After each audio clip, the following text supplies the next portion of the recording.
Welcome back to PSC aspirants with SVRT.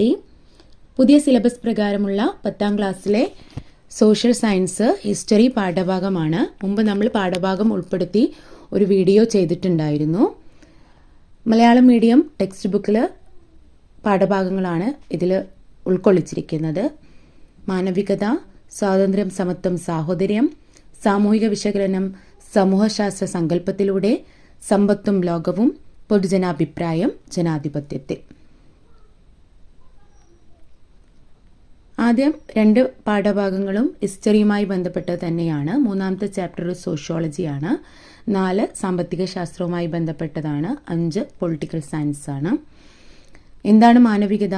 മാനവികത അല്ലെങ്കിൽ renaissance എന്ന് പറയുന്നത് rebirth of Greco Roman civilisation എന്നാണ്. Greco Roman ആശയങ്ങളുടെ പുനർജനനം എന്നാണ് മാനവികത എന്ന വാക്കിൻ്റെ അർത്ഥം. ഇറ്റലിയിലാണ് തുടങ്ങുന്നത്. ആധുനിക ലോകത്തിൻ്റെ തുടക്കം എന്ന് നമ്മൾ പറയുന്നു. അതിൻ്റെ എന്തൊക്കെയാണ് അതിൻ്റെ സവിശേഷതകൾ എന്ന് ഉൾക്കൊള്ളിച്ചിട്ടുണ്ട്. ശരിക്കും പറഞ്ഞാൽ മനുഷ്യ കേന്ദ്രീകൃതമായ കാഴ്ചപ്പാടിനെയാണ് മാനവികത എന്ന് പറയുന്നത്. അതിൻ്റെ പ്രധാനപ്പെട്ട സവിശേഷതകളും ഭാഗങ്ങളൊക്കെ കൊടുത്തിട്ടുണ്ട്. എന്താണ് നവോത്ഥാനം? നവോത്ഥാനം എവിടെയാണ് സ്റ്റാർട്ട് ചെയ്തിട്ടുള്ളത്? ഏതൊക്കെ രാജ്യങ്ങളാണ് ഇതിൽ? ആദ്യമായി യൂറോപ്പിലാണ്. ഏതൊക്കെ രാജ്യങ്ങൾ ഇതിൻ്റെ ഭാഗമായിട്ടുണ്ടായിരുന്നു? അതുപോലെ തന്നെ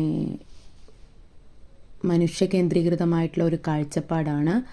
അതുമായി ബന്ധപ്പെട്ട മധ്യകാല ലോകത്തെ പ്രധാനമായി സ്വാധീനിച്ചിരുന്ന സ്കോളാസ്റ്റിസിസം. ശരിക്കും പറഞ്ഞു കഴിഞ്ഞാൽ 1ാമത്തെ ചാപ്റ്റർ എന്ന് പറയുന്നത് ഒരു ഡീറ്റെയിൽഡ് ആയിട്ടുള്ള ഒരു ഹിസ്റ്റോറിക്കൽ കോണ്ടെക്സ്റ്റ് തന്നെയാണ്.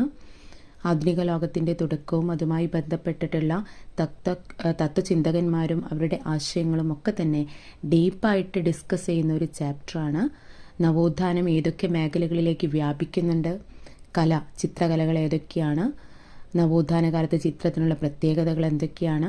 ചിത്രകലയിലുള്ള മാറ്റങ്ങൾ, അതുപോലെ തന്നെ പെയിൻറ്റിങ്സ്, ശില്പകല, ആർട്ട് ആൻഡ് ആർക്കിടെക്ചർ, എല്ലാ വിഭാഗത്തിലും നവോത്ഥാന കാലഘട്ടത്തിൽ വളരെ പ്രസ്തുതമായിട്ടുള്ള മാറ്റങ്ങൾ തന്നെ ഉണ്ടാകുന്നുണ്ട്. ഇതൊക്കെ നമുക്ക് സ്പെസിഫിക് ആയിട്ട് തന്നെ പഠിക്കാൻ ഉണ്ട് എന്നുള്ളതാണ് ഏറ്റവും വലിയൊരു മെറിറ്റ് എന്ന് പറയുന്നത്. വലിയൊരു ചാപ്റ്റർ തന്നെയാണ്. സാഹിത്യത്തിൽ ലിറ്ററേച്ചറിൽ എന്തൊക്കെ മാറ്റങ്ങൾ നവോത്ഥാന കാലഘട്ടത്തിൽ ഉണ്ടായിട്ടുണ്ട്? സാഹിത്യകാരന്മാർ, കൃതികൾ ഏതൊക്കെ രാജ്യത്തുള്ളവരായിരുന്നു? ചരിത്ര രചനയിൽ, ഹിസ്റ്റോറിക്കൽ റൈറ്റിങ്സിൽ എന്തൊക്കെ മാറ്റങ്ങൾ ഉണ്ടായിട്ടുണ്ട്? നവോത്ഥാനവും സയൻസ് ശാസ്ത്രവും തമ്മിലുള്ള ബന്ധം എങ്ങനെയായിരുന്നു? അവിടെയൊക്കെയാണ് നമ്മൾ കേട്ടുപരിചിതമായിട്ടുള്ള ആളുകളൊക്കെ തന്നെയും വരുന്നത്. Copernicus, Galileo,